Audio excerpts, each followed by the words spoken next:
I'll tell you a simple formula if you're having some disease which doesn't get cured. You know what your body is? Quantum physics now shows us. And I can take a photograph of that. We got the camera called the photon camera. It's biophoton camera. You are, each one of you is a happy colony of 50 to 100 trillion happy individual human beings whom we call as body cells. Did you get that? You are a beautiful colony, madam, of, you must be about 75 trillion. Happy, loving human beings. We lived as single cell human beings for millions of years. Then for economic reasons we thought collectively we are better off. We came together and we became a human being. And when we became a human being, this 50 trillion cells, each one was doing the work of a human being. Each one was shitting, each one was squeezing, each one was breathing, each one was eating, each one was working. Then they thought, why all this? Few of us can collect and do certain things. Like in society, the Varna system. One man will think and do something, he becomes a Brahmin. Another man will clean the place, he becomes a cleaner. And the third man will do only dalal and become collect money. Not Sucheta, because she is against money. But all other dalals are dalaling money. Now, and like this.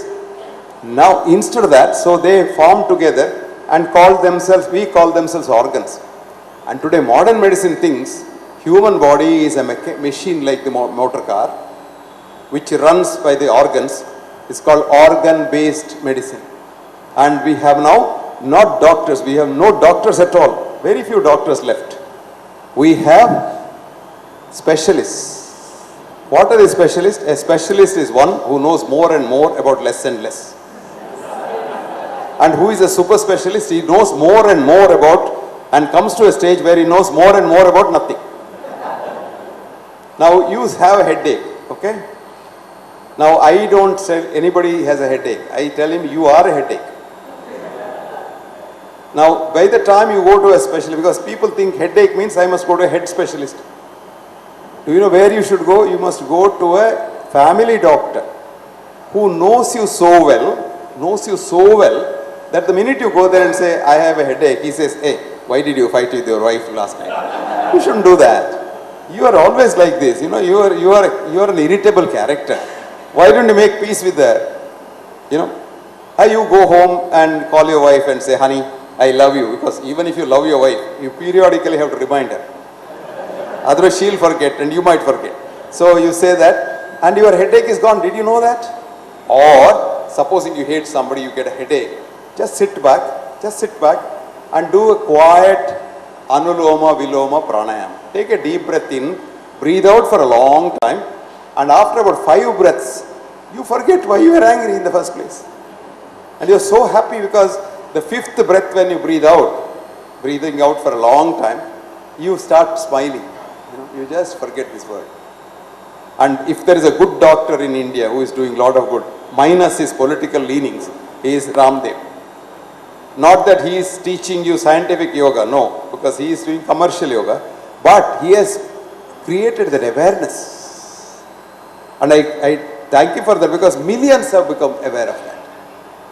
One day we were traveling together, he was going to have a big thing in New York, so I was also going for some lecture in New York. So he came to know me, so he came and sat and said, Dr. Saab, I have got a lot of data, you must help me to write up. Then I said, look, your data is so scattered. And there's no documentation because you say you treated cancer, but there is no proof that it is cancer. I want you to have few engineers and some doctors and some laboratory. You authenticate it, write it, I'll tell you how to write it up as a scientific thing.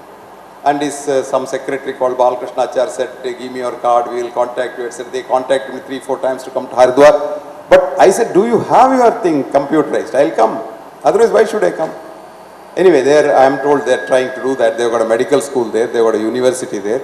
I hope something comes out of it because this is very good. So now we will start with, you are a colony of happy human beings. Did you understand that? And your cells love everyone else's cells. They talk to each other and they love one another. And this energy from your cell, which today we can trace, is called photon light energy. It's a very weak light and you can't see it with your eyes, but you can see it with the special camera. Not the crayon picture that you see halo around, that is old.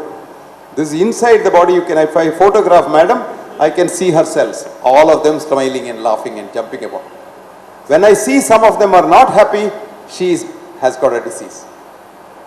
So, wellness is happiness inside your system. Illness is unhappiness inside your system. That's all the difference. So what is health? You get up in the morning, ask yourself 2 questions. Do I want to work? If the answer is yes, you are healthy. So the definition of health is enthusiasm to work. Second thing is, do I want to do something for others? If the answer is yes, you are very healthy. That's called enthusiasm to be compassionate. So health is work and love. But that love, younger generation, the spelling is L-U-S-T. That is unhealthy. But love has a bigger connotation. Like for example, in Indian philosophy, love has a different connotation. But Greeks have classified it so beautifully. Simple love is called eros, erotic love. That is L-U-S-T. Then the next level is called phil. You are a PhD, doctor of philosophy. Phil is love, Sophia is wisdom. So if you love wisdom, you become a philosophy doctor. Then the third one is very important. That's called agape. Agape in Greek means universal compassion. You know, you simply love everything. Everybody.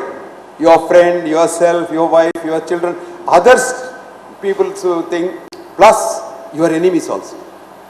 I'll tell you a simple formula. If you're having some disease which doesn't get cured, quietly one day sit in the evening. Nobody should be there in the room. And write down whom all you have been hating. Just write down the list.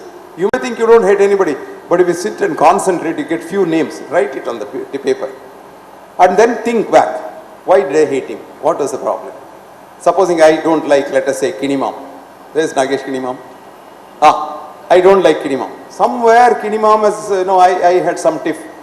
And that you carry the load on your back. And then your back aches, your lower back aches, your head aches, your heart aches, your esophagus aches, your stomach aches with an ulcer, or your gut aches with irritable bowel syndrome. Now you say, okay, I did hate this man. But why did I do that? And you do a little pranayama, you say, I didn't have done. So get his telephone number and say, Kinimam, I'm sorry, my apologies to you. All these years I have been carrying that hatred towards you, which was useless. I don't need it. You will be surprised. Within minutes, your headache will disappear and you will become healthier. Because your cells again start loving one another. I was telling the Hinduja doctors a little while ago. Body cells love one another so much. I'll tell you how they love a little while later if I have time or if you ask questions. Nimam has sent a big list of questions, which is very good. When they love each other, supposing I hate you, and my cells loving myself and loving madam also, I hate madam. Cells get confused. What is this fellow doing? I like this madam, why is he hating her? So there is that conflict between ourselves. Me, you concept. This is my money, this is my shirt, this is my phone, this is not yours. And we fight for it. Even for 6 inches of land in the compound wall business, we go to the court. I'll give you a joke. A friend of mine went to Gothenburg. Gothenburg is a beautiful city, where if you have a beautiful garden and a compound wall, you get rebate in your house tax. So everybody had one was competing with the other. But this man was taken near the cemetery, near Sucheta's office. And the cemetery compound wall was not there, it was all broken all over. The man was nonplussed. He asked the guide, your municipality, which prides in itself in keeping nice gardens and nice compound wall, has not bothered to spend a little money to keep a nice compound wall here. The man said, sir, that's the story is not complete. I said, what is the story? Those who are inside the cemetery cannot come out. Those who are outside do not want to go in. There's no dispute. Why have a compound wall? You get the point? So we are building compound wall around us and creating illnesses for us. So if you don't want to have a compound wall and illness, we live in a compound wall less house. Your house is open to everybody.